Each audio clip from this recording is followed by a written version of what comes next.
This is Jenny Smithson. She is our coordinator of all special services in Alexandria, and I'm going to turn it over to you. Hello, everybody. Sorry I was late. I teach a class in Marion on Monday night, so I had to go teach them.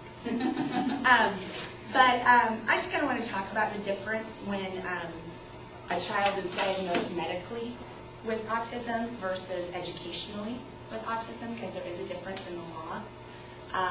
In the state of Indiana, our special ed law is Article 7, which many of you would know. But under the autism spectrum disorder label, we can test for that as an educational diagnosis, but we cannot medically diagnose a child with autism. That can only be done by a doctor. So if you would want to access some of these things like the Medicaid waivers and things like that, you need a medical diagnosis in order to do that. You can't just go by what the school says. So sometimes doctors are even confused about that, and they'll say, oh, well, I'm not going to do anything, have the school test them. Well, that's not going to get you access to some of these outside community services, okay? So what we do here at the school, because we aren't medical doctors and we don't have all of, the tools that they do, is we have what we call an autism checklist that we go through, and there's different characteristics of autism, which I'm sure you guys have already talked about, correct? We didn't do a whole lot of characteristics. Okay.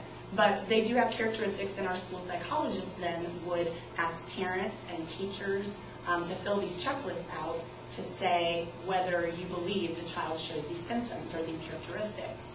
And then based on the number of those that you would say yes to, then they would or would not qualify educationally under the autism spectrum disorder label. Now, it is possible to be medically diagnosed with autism and not qualify for special education if they don't need specially designed instruction and they don't need a lot of classroom accommodations.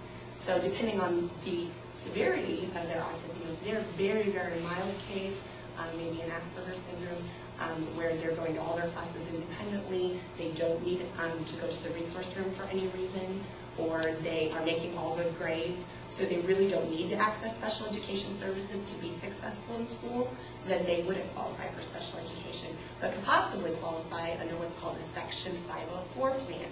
Now, this is when they only need accommodations in the classroom, but they don't need to go see a special ed teacher, okay? So the 504 plan is a general ed plan written for the general ed teacher, or maybe they might need additional breaks or extra time or things like that, but they don't really need to go see the special ed teacher or go to the resource room for anything to be successful. So we do an IEP when they're going to need that additional support from a special ed teacher, but if they aren't going to need that, then a lot of times we'll go with the 504 plan if they just need a few things from the general ed teacher in the classroom. So there's two different ways we can meet those needs. But like I said, again, you would need the medical diagnosis in order to access the community resources. An educational resource, the educational diagnosis is only for accessing our special ed program. It won't get you anything else out there, like SSI and things like that. Sometimes they'll ask us for more information through SSI, but they don't always go with just that. They also want the medical diagnosis as well. So a lot of times people get confused about if the school's diagnosed him, then that means he's got autism, right? Well, only qualifies educationally, not necessarily medically. So you'd want to do both of those things if you want to access those outside resources. Is there any questions about how that works? Okay, and if anybody ever suspects that, their child or someone has autism, you can always call my office, which is located in the elementary school building, and ask for an educational evaluation. And we can do that even without a medical diagnosis. Sometimes parents aren't ready to go the doctor route until they see if they qualify educationally for it or not. We can always do that either at the same time you're attempting to get the medical diagnosis, or we can do it before.